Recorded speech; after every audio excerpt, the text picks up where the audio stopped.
My name is Jeff Dalmagala, and I identify as gay, and this is my story. My name is Christina Terrio, and I identify as a straight ally, and this is my story. My name is Robert Thomas Jones. I identify as a bisexual male, and this is my story. My name is Cornell Craig. I'm the Director of Multicultural Affairs and Diversity Programs. I identify as a heterosexual man, and this is my story. I'm Ebony Edwards, I'm Nikki O'Neill. and we identify as a lesbian couple. Yeah, But I'm bisexual. And this is our story. Hi, my name's Andy Stout, and I'm gay. And this is my story. I'm Sherry. I identify as queer, and this is my story. Hi, my name is Tamika Bazil, and I identify as Tamika Bazil, and this is my story. My name is Lauren D'Souza. I identify as human, and this is my story. Tell me about the beginning of you. How did you realize that you were a member of the LGBT community? Ever since I was in elementary school, I knew that I was different. I didn't know the word for it. I remember coming home in, the 90s, and my dad was a big fan of Baywatch, and so that was always on TV. Pamela Anderson and the rest of the cast and crew, and so he'd always, be sure to point out Pamela to me. Oh, what do you think of her?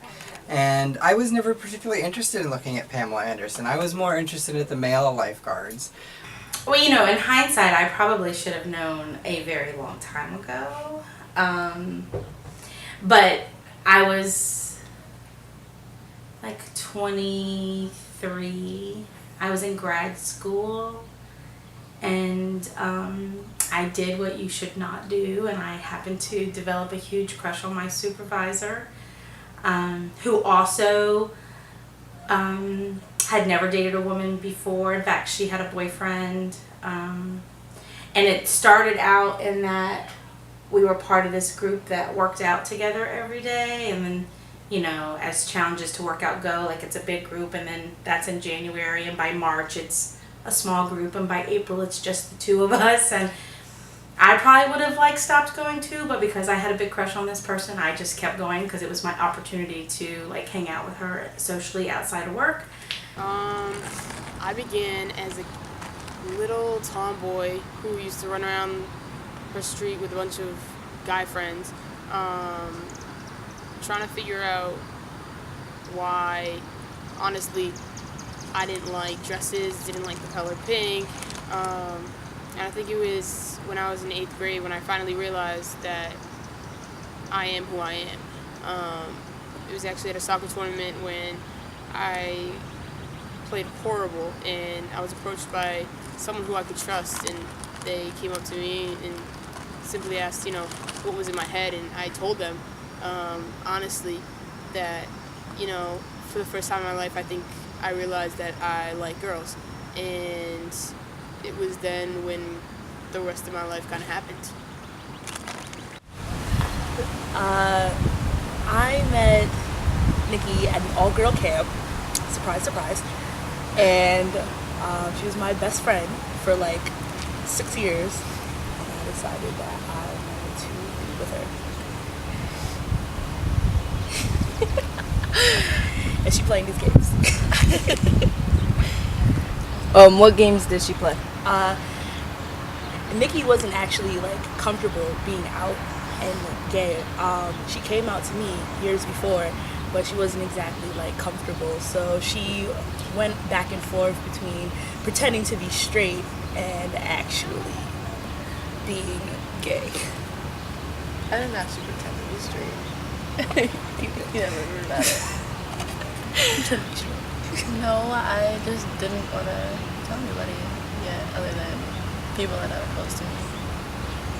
It was pretty recent. I don't consider myself a full-fledged member of the community, but I do identify as being a part of the community since I met my now fiance Jocelyn. So at the beginning of my junior year in college, I met Jocelyn and she became a close friend, and then eventually it became something I think I'm still accepting who I am. I think it's a lifelong process. I think it's totally a journey. When I first realized who I was in 8th grade. And the weird thing about it is I think I got slammed into a locker and called faggot. And that's when I realized that I was different. That was a big turning point, and it was my best friend's cousin. And I still never even told my best friend that happened to me, which is powerful. Were you confused? What was going on in your head? It was very confusing considering that I've always considered myself to be straight. And it was also even more confusing considering like my culture and the way I was brought up. But it wasn't, I've always been a very honest person, so what was. If you don't mind, tell me a little bit about your coming out to your parents. Well, I was 4 years before, it was 4 years after I figured out who I was when I finally told my parents. It was something that was very hard because 2 years before I told them, I told my sister and she didn't react very well to it. So I was in my freshman year of college, was playing soccer for Division II, and my team was so supportive that they didn't understand why I wasn't telling my parents. They believed that if this was something I believed in and felt comfortable in my own skin, that my parents should be able to know. And so I told them Thanksgiving break, I called them into the living room and I sat them down, and when I told them, the biggest weight was off my shoulders. They honestly looked at me and were just like, Lauren, we knew. We were just waiting for you. So it was a big moment. How did your dad feel? My dad was funny because when I told him first, he was the first one to respond, and he started crying. He gave me a hug and said, I'm proud of you, but then 5 seconds later he goes, yes, the family name stays. So it broke the silence in the room, so it was pretty awesome. It wasn't easy. To this day, it's still kind of like a taboo subject. My dad was more not open about it, but more comforting about it than my mom was. And my mom still, I'm sure, has hopes that one day I'll wake up from this nightmare. But they're both, after the hard times, they're both pretty okay now. What are your thoughts on the word fag? Not a Or fan. faggot. I'm not a fan of the word fag or faggot. And the reason that is because that term's been thrown around so much in a very negative way. I guess the word just brings up so many different negative experiences for me. I was always an emotional kid. I was the emotional church-going kid growing up, and the fat kid. So I was like the emotional fat church kid, and that was me. And I would cry. Somebody said something mean to me, I would cry, and fag was often the word that was used right after that. And so when I hear that word, I associate that with very negative emotional experiences in my life. In addition to my family, I can call several times my father and say, stop being a fag. And that was negative. What are your thoughts on the word gay? I like it. For me, I know that there are, especially in LGBTQ studies, there are a lot of people that do not like labels, and I certainly understand and respect that. But for me, it gives me a sense of community and identity, and that was something that so long growing up I wasn't sure what that was for me or where I fit in. But then when in 8th grade, I had an English teacher that always talked about her gay friend Frank, and it started to make sense to me. And so that word, that label, started to, it allowed me to make sense of my life and what it was that I was struggling with. How do you feel about the word dyke? Yeah, I would say that's offensive, and have found myself in moments, where people have used that word either jokingly or even not necessarily with the intent to be hurtful, but it was still hurtful, and having to confront that or make the decision to not confront it. Once I got very, very emotional and angry and stormed out, which is really dumb because you got to come back. and fix that, rather than just staying and addressing the problem. Unless, if it were people I didn't care about, then like whatever, I would just leave and it doesn't matter. But this situation happened to be people that I do care about, and so yeah, if you hurt me, I want us to work through that, and hopefully you can grow, because if you continue to hurt me, well then that's it. I'm not going to continue. That relationship will become less important to me. I think the word lesbian is very demeaning. I think people look down on it more than they do when someone says, hey, I'm gay. I feel fine about the word lesbian, and in many situations I might even identify as lesbian, like when I'm in company of people who I think aren't that informed about the queer community or the LGBTQ movement in general. I might identify as lesbian because I think that that's a term that people who are less informed can understand and connect with more so than queer. What are your feelings as a whole on gay people? It's something that I don't think is strange or, not normal. I've grown up, very open-minded, and I've always been that way, and I'm not sure why, because I was not surrounded by people who had the same opinion as me, so I kind of was the one with the unpopular opinion who was like, you guys are wrong. Why do you support the LGBT community as much as you do?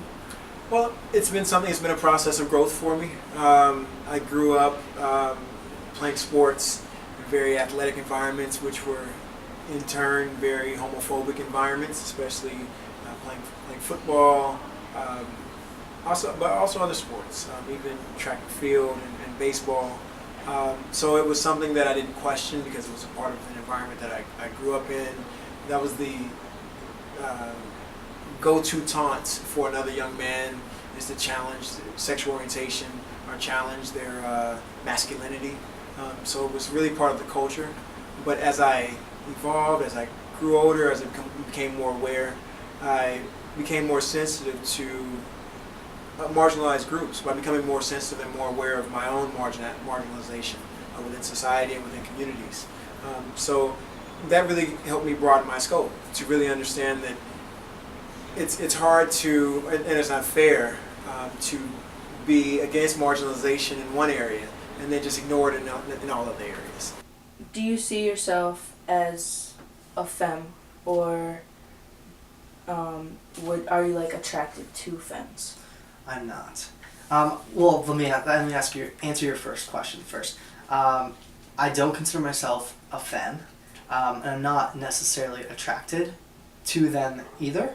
One of the things that I think about often is when someone says just be yourself and be who that is, I'm not going to change who I am because of my identity. That's not something that I want to change, and I think when people think of the token homosexual gay male, they think of femme, and they want you to be that. I mean, when I came out to my parents, they thought, oh, are you sure? Because you don't act like it. No, I definitely don't consider myself a femme, and I'll say maybe I'm not attracted to feminine men, or femme guys, as we use in our community. I don't know. I mean, I have friends definitely that are femme.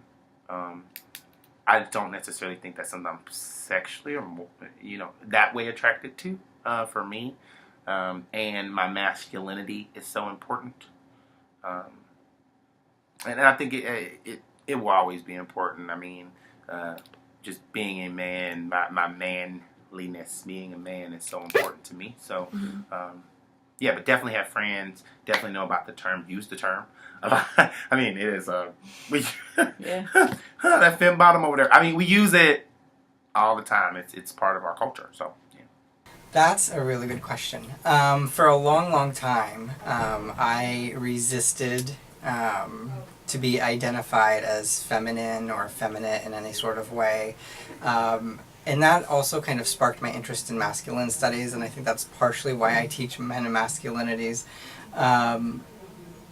And The older I get, the more comfortable I am with the term femme, and the more I embrace it. I'm by no means the most effeminate person you'll ever meet, but I'm not also the most masculine person, and I've just kind of come to own that identity. As far as dating effeminate people, for me that's not something I've been incredibly attracted to. But then again, my boyfriend is also kind of pretty much like me, so he's not super masculine, but he's not super feminine either. So, yeah. Do you believe in the gaydar? Could you be more specific?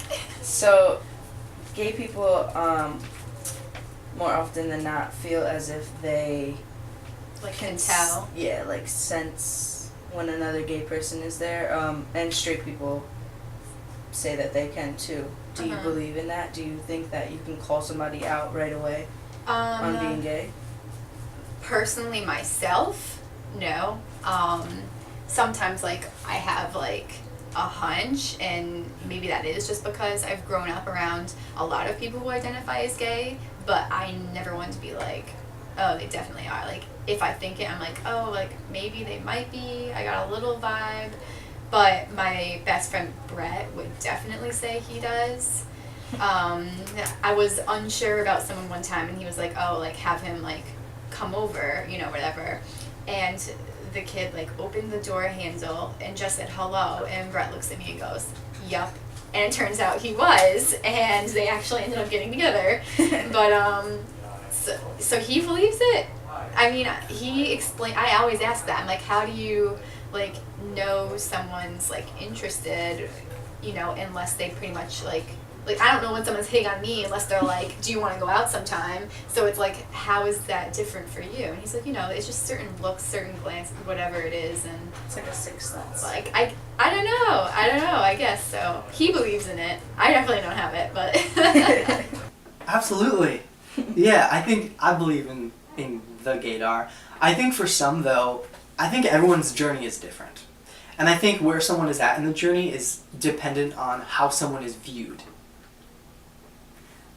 And that's hard to explain. But I think that, and I think because you are gay doesn't give you more gaydar than somebody who's not. But I think that those who are gay can, if someone that was not gay said, I think that person's gay, what do you think? And you know, it's funny because they always ask the gay person. Mm-hmm. They always ask, well, what do you think? And I'm just like, well, one, does it really matter? And two, if they are, let them be. They're not harming anyone. Doesn't affect you. It's interesting people's perspective how they care so much. Because once they hear that they are, the conversation usually is gone. But the people have to know. And it's interesting. But I believe it exists. I think it's something that is out there. And it's a funny kind of conversation to have with people, whether they're your friends, whether they're people you just meet. But yeah, I definitely believe in it. I do. I know a lot of people think it's, you know, a bit of a joke, and, you know, it might be, but I think that when you surround yourself with members of the LGBT community, you just kind of are able to kind of tune in to certain qualities that most of us can kind of possess, and you're able to, I think, better identify who is and who isn't versus somebody who maybe isn't around members of the LGBT community as much. So yes, I'm a firm believer in gaydar. Yes and no. Okay, I believe that yes, there are ways to pick up on people if they are in our community. Language is a huge one. If you start talking about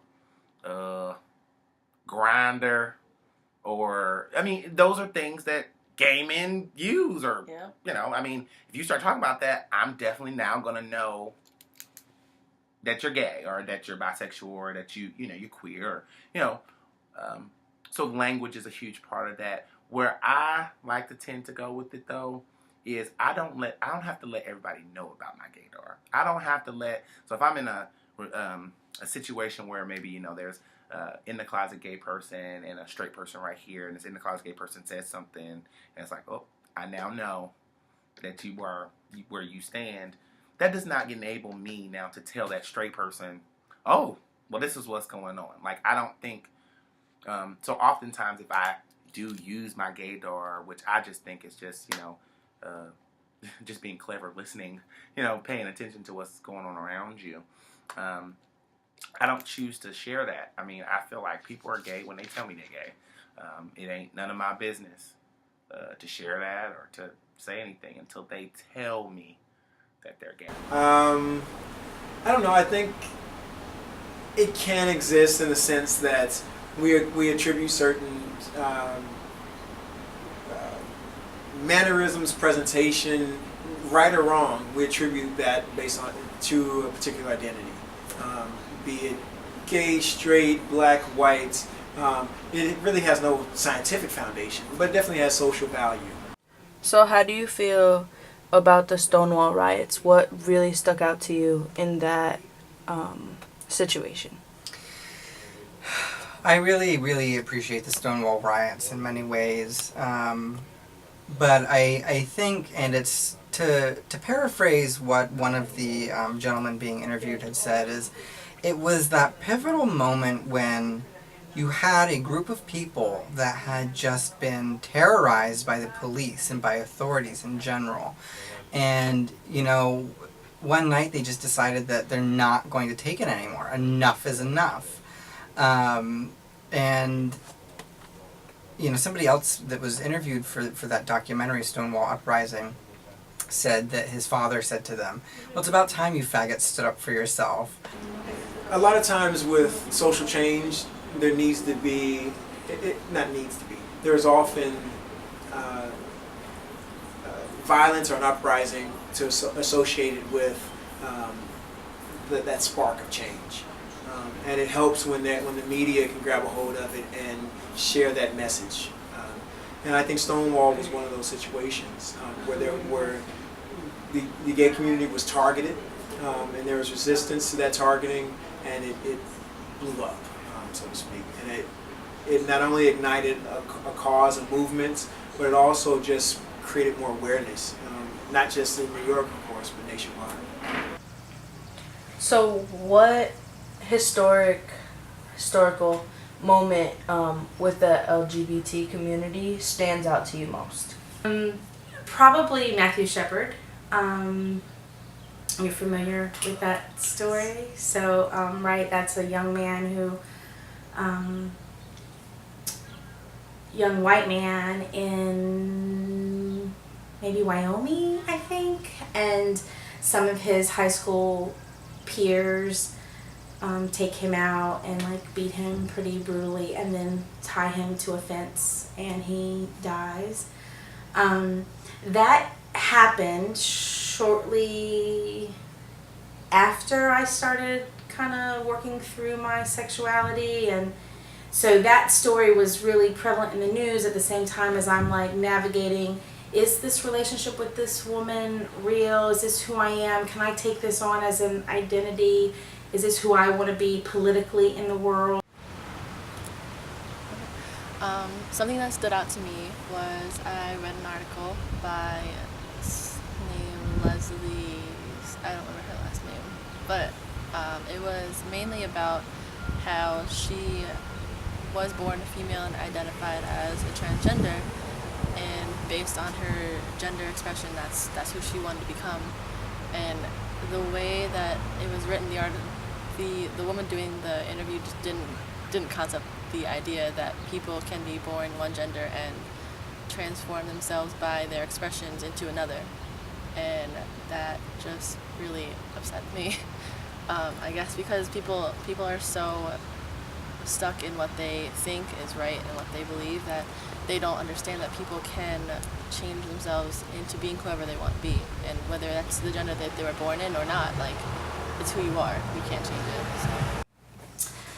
So I guess another historical event that has been profound for me, particularly my family, is the movement that is happening around gay marriage? Not a whole lot formally, but I do, try and stay up with the news and laws being passed and things like that. And just recently, I was hearing about some struggles of gay people in Russia and how they are so totally ostracized. It's literally illegal there, and people even try and seduce and entrap gay people and then beat them up on camera. And so, I try and stay up with the world issues and where the world stands, and I definitely think that we've gotten much better, but we still have obviously way more to go. So we read the book Harvard Secret Court. What stood out to you most in that book? Oh gosh, there's so much. I think the story as a whole, the fact that this elite institution, Harvard University, one of the first Ivy Leagues, had the audacity to really just purge, or thought they could purge, all of the homosexuals on their campus, and left so much destruction as a result. I mean, people committed suicide, careers were ruined. What stereotype against the LGBT community do you dislike most? I think it has, I don't know if it's a stereotype, a stereotype or belief that we lack the same moral compass or ethical standards that other people have, right? Because many people might perceive that because you're queer, then you either don't believe in God or God doesn't accept you. Like, you might believe in God, but God won't embrace you or whatever. And for many people, your relationship with God is attached to your morals and ethics, though that's not the case for me, but for many people that's their perception. And so I think because being queer or gay doesn't fit into many religious beliefs, people then also think then that you're less moral or ethical than themselves or others. I think when people make comments about what I wear and your sense of fashion and your sense of style, when you say you're gay and you come out, oh, I'm gay, I mean, you can't just automatically be trendy. Like that doesn't happen. It's how you were brought up. It's your environmental factors. It's more than what people think. I think people who are gay make an effort to try to look a little bit nicer or whatever than that. But people make comments about, oh, well, you're gay and you're wearing that? I'm like, what does that have to do with anything? The assumption that it's a choice and that you choose to live the way that you do, and it has nothing to do with love or any of the feelings that heterosexual people commit to. I don't think that anybody would choose this way of life, especially considering how difficult it is and how difficult other people make it. When people look at me, at my physical side, and they automatically start treating me like I'm a boy. Things like holding the door open, certain things like that boys or girls would do for other females, they don't do for me. Especially when it comes to dating, people think that I'm supposed to take that male side. In reality, I'm still a female. I still want to be treated like a girl just because I feel comfortable in the clothes I wear and the physical appearance that I have. Doesn't mean you have to treat me like that. Okay, the two biggest no-nos are that, one, as every lesbian plays sports, and I very much like my food, so no, and that there has to be a man in a relationship, which is also false. I don't like that you have to be labeled. I don't like the fact that you have to define yourself as being gay or being lesbian or being bisexual. I would much rather people just say that you like who you like. That's hard.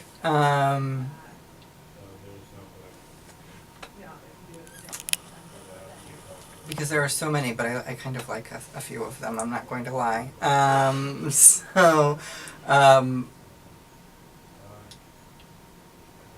Here, okay. I think the stereotype that I know the stereotype that I dislike the most is when someone assumes that when you're in a relationship, someone has to play the masculine role and somebody has to play the feminine role. And that really just kind of grates on my nerves because it's not true. Have you ever been in a situation where you have been discriminated against as a member, or have you witnessed anybody being discriminated against? I mean, yeah, being black and gay, it's like and a woman. Like, the fact that I even exist on this planet is ridiculous. Discrimination exists in every aspect of my life, but especially considering that my fiance isn't a very feminine woman, she's discriminated against almost every day. And being her spouse, that discrimination also extends to me because I feel it just as much as she does. Like when she goes into a bathroom and people do a double take or somebody says something rude to her, I feel like I should be the one to stick up for her because essentially you just said something rude to me, you just attacked me. So we feel it every day. It's something that's never going to go away. There's always going to be people who hide their fear with aggression. It's just something that you have to take in stride, and you have to take every opportunity as an educational opportunity to teach people that there's more to this life than black and white. Certainly. So I guess two come to mind. The one that had the most like obvious impact on my life, maybe not emotionally, but in terms of how it impacted the way I lived my life, was when I was an RD and I came out, as I was talking about earlier in the interview. I came out and I'd been working at this institution for a little over a year, and Paige had just been given a sabbatical, which means she was living in Florida, I was living in Texas, and that meant she didn't have to go to work every day. Like, she was basically given a semester off to go do some research, and so I wanted her to be able to come and live with me. Our policy at that institution for RDs to have people live with them, they needed to be married. But in the state of Texas, well, obviously gay people can't be married, not then, not now, and but their common law marriage rule is if you say that you're married, then you are. So if you're a straight couple and you come to work and you want your boyfriend to live with you, if I had a boyfriend, I could just come and say, oh yeah, we're married. I don't need anything else to prove that I'm married. Like, that's the common law marriage rule. So they would sign a paper and their significant other could live with them. And we had several RDs who had their boyfriends or girlfriends living with them under that situation. So when they told me that Paige could live with me for for a semester, I was really hurt by that. And that was all happening at the same time that that particular university had just granted the LGBT community same-sex partner benefits. But the clause to be eligible for those benefits was that you had to have lived together for 6 months. So essentially, the institution offered me a benefit that then they put a policy in place that allowed me access to benefits, but then they had another policy in place that denied me the ability to meet the criteria to get access to those benefits, which is the definition of institutional discrimination. And so I ultimately made the decision to leave that university and go work somewhere else, because I took that to my supervisor and the director of Residence Life and all the way up to the president of the university, a petition for her to be able to come and stay for that semester, given all of the things that I just explained, the unfairness of all of that, and the institution couldn't support that. So I ultimately did a job search and made the decision to leave. The upside to that story is, like, 2 years later, they reached out to me to share my story because they wanted to be able to make the argument, the Department of Residence Life wanted to be able to make the argument that they were losing talented staff because of their policies. And so they used my story as a tool to be able to change that policy. And so now gay people can have, or queer people can have, their partners live with them. I can think of one. And I think it's the only one that's ever troubled me because I never had confirmation that it was direct discrimination, but I had heard stories. When I was in undergrad, I took a course, non-Western literature, I believe is what it was. And the professor was, I remember there was a story in the anthology that we read, and it was Ronaldo Arenas' End of a Story. It's a very, very moving short story about a gay man and his partner that I believe they both move over here from Cuba. And one of them commits suicide. And when we discussed the text in class, there was absolutely no mention of the gay characters. It was it was just a very sweeping discussion, and so it was clear that the professor was not comfortable with the topic or the issue at hand really, and so I raised the issue, and it was brushed off, and then I addressed it in the final essay. And I ended up with I think a C in the course, which was far from the work that I had submitted all semester long. And I had heard from classmates that it was because the professor was indeed homophobic. And so for years it really just bothered me that I didn't stand up for myself, and it's partially because I've never wanted to be the one that pulled that card like, oh, it's because I'm gay. Because I think a number of LGBT people do that in inappropriate circumstances. And so I didn't want to be that person that did it. And so now, here we are years later, and I still think about that C that was really not deserved by any means. A discrimination event, I don't think it's one, it's more like multiple events.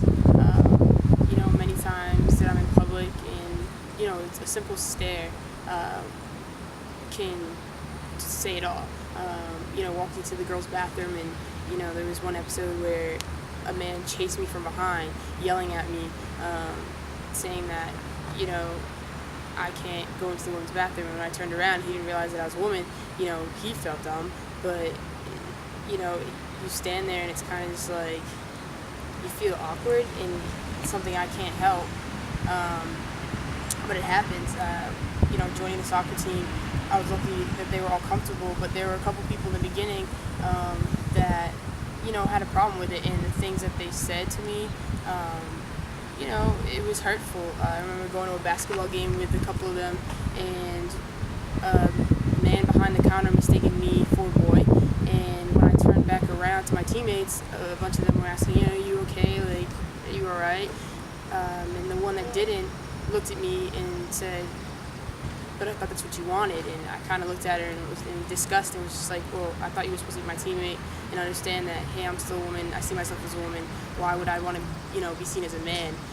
But I kind of just, like anything, wiped it off and walked away. And, everything happens, but you deal with it. A time I was discriminated against.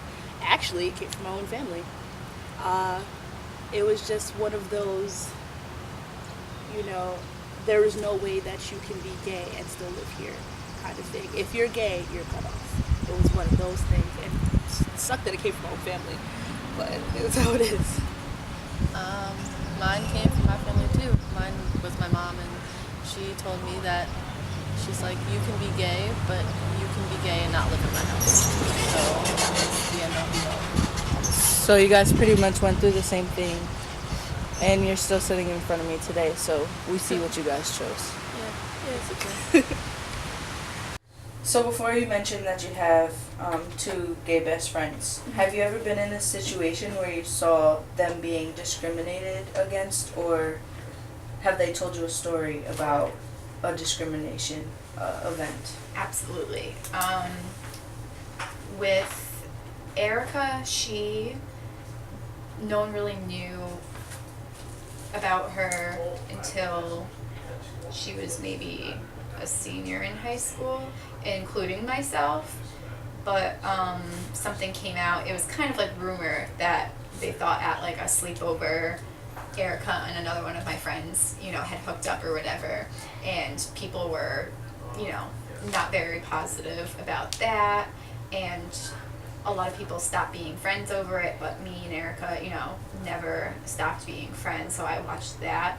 And then for Brett, I watched him struggle a lot. He and I have been friends since preschool, and watched him struggle with it himself.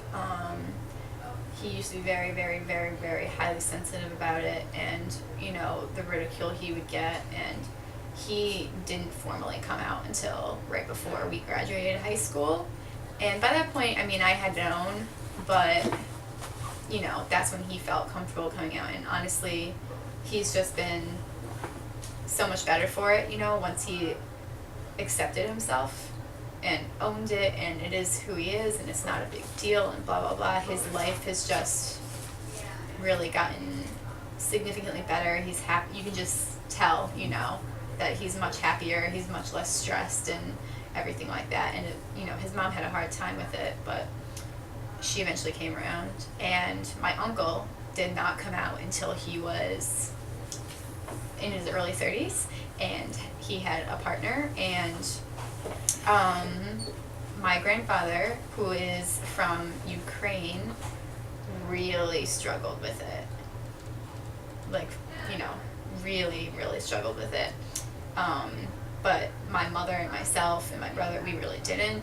And eventually even my grandfather came around, which was a surprise. And what made me really proud of him was, I think it was just this past Thanksgiving, one of my other uncles made some kind of derogatory comment, and my grandpa was actually, for one, it wasn't me for once, it was my grandpa who was like, hey, that's not cool, that's not right, they're born that way, whatever it was that he said. And I literally was just so proud of my grandfather from the Ukraine, totally old school. If he can learn and grow, anyone can, so. That's awesome. Yeah. So if I was a kid and I wasn't being nice to you because you have two mommies, what would you say to me? I have two mommies because there's no daddy in my family. Mhm. And why is that? Because I don't want it to be a full house. Why do you love your mommy? Because she's so sweet. Hey, you. Give me your nose.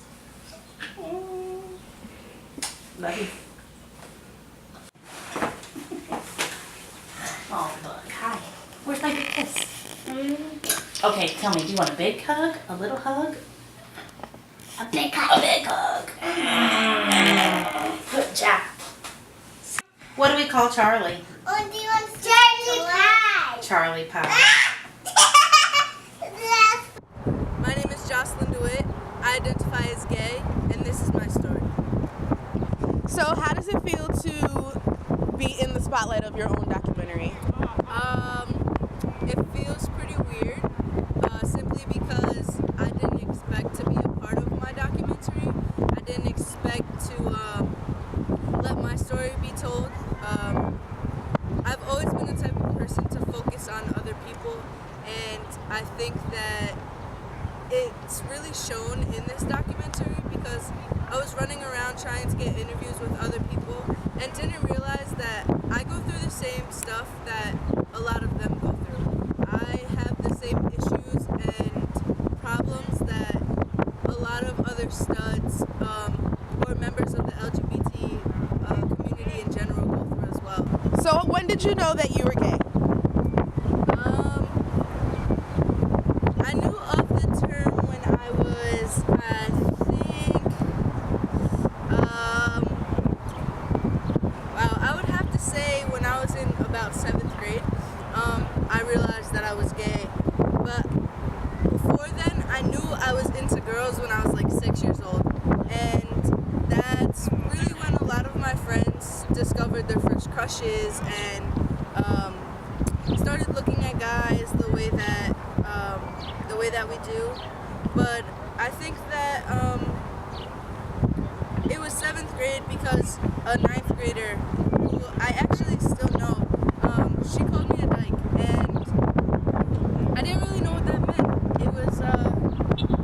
It was kind of scary, but I figured it was just another Latino word that the little Mexicans around the block used to call people because that's just what they did.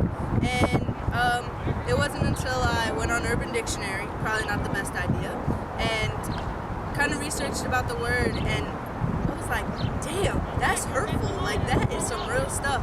So ever since then, I hated the word. But it was really then when I started to realize how much I was into girls and how little I was into guys. But that never stopped me of putting up a front and pretending that I was still into men the way that my peers were, and the way that the straight people in the world are attracted to the opposite sex. So how do you feel about being gay now, like in today's society? I'm very open about it, and the reason why I am is because of Pace. I came here really trying to find myself, really trying to be who I was, and I think that the people I surrounded myself with were really the reason why I am who I am now. I am so outspoken.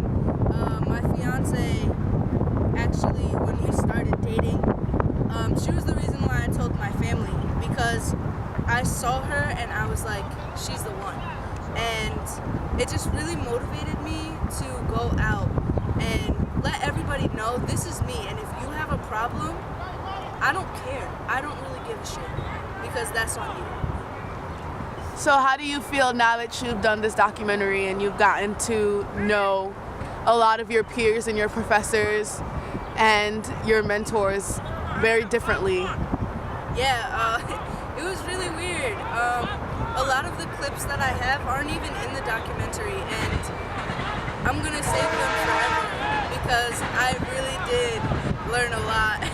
I really did learn a lot about the people that I interviewed and things that I never really knew before, because it just wasn't my place to ask. It wasn't a good conversation to bring it up in. So I feel successful. I feel relieved now that this documentary is finished. Okay, last question. What would you say to somebody who is struggling with their sexual identity or struggling with coming out of the closet, be it a child or an adult or anybody in between? I would first say take your time. You'll know when it's right to come out, and I mean, it took me until I was 19 to come out, so take your time. And I would say, be you. Don't be scared to be you. Whether you're closeted or whether you're out, it doesn't matter. Because at the end of the day, you should be the only one that is proud of you. And other people can be proud at other moments, but you're the one who needs to look at yourself every day in the mirror. You're the one who needs to be proud of the accomplishments that you make. And if not you, then who? So you're the only one that's going to be good at being you, and nobody else can be who you are. Come here, Mommy. Come here, Mama. Are we gonna have a sandwich?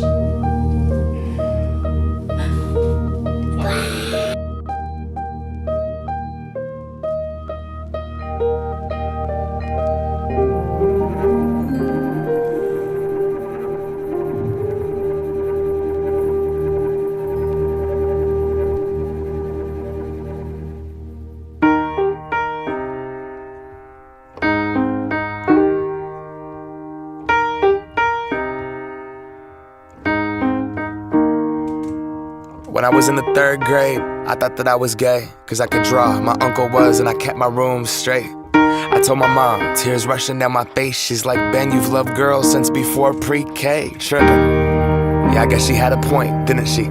Bunch of stereotypes all in my head.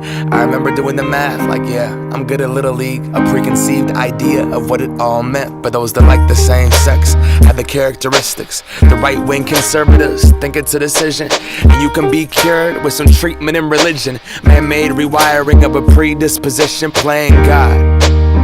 Oh nah, here we go. America the brave still fears what we don't know. And God loves all his children, it's somehow forgotten. But we paraphrase a book written 3,500 years ago. I don't know. And I can't change, even if I tried, even if I wanted to. And I can't change, even if I tried, even if I wanted to. My love, my love, my love, she keeps me warm. She keeps me warm. She keeps me warm. She keeps me warm. If I was gay, I would think hip-hop hates me. Have you read the YouTube comments lately? Man, that's gay, gets dropped on the daily. We become so numb to what we're saying. A culture founded from oppression, yeah, we don't have acceptance for 'em. Call each other faggots behind the keys of a message board. A word rooted in hate, yet our genre still ignores it. Gay is synonymous with the lesser. It's the same hate that's caused wars from religion, gender to skin color, the complexion of your pigment. The same fight that led people to walkouts and sit-ins. It's human rights for everybody, there is no difference. Live on and be yourself. When I was at church, they taught me something else. If you preach hate at the service, those words aren't anointed. That holy water that you soak in has been poisoned. When everyone else is more comfortable remaining voiceless rather than fighting for humans that have had their rights stolen. I might not be the same, but that's not important. No freedom till we're equal, damn right I support it.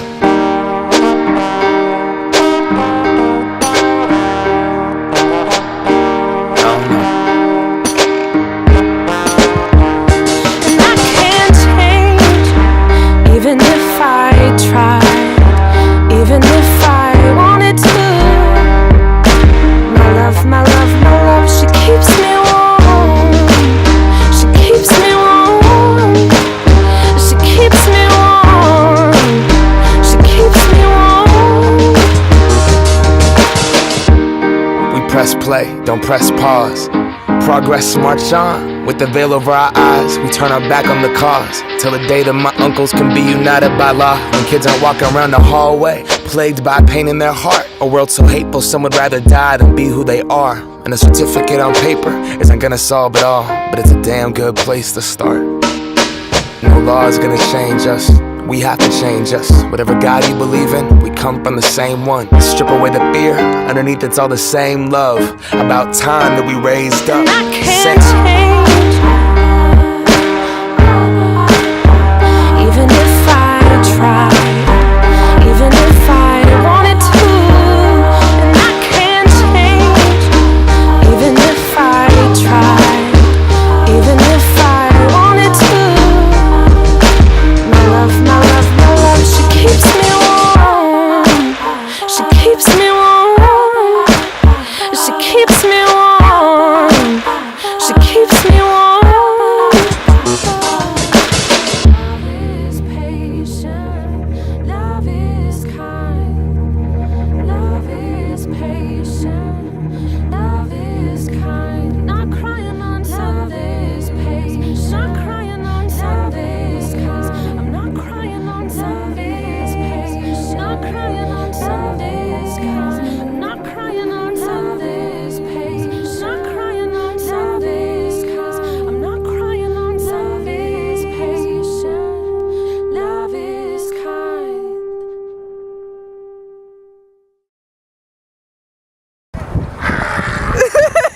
Scared the shit out of me.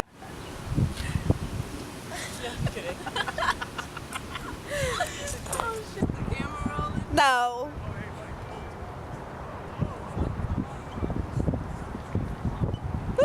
Okay, as long as you didn't go. Yeah, as long as you didn't go rolling back down the thingy. I hate doing these because then I go too far and I Fall on your back. No,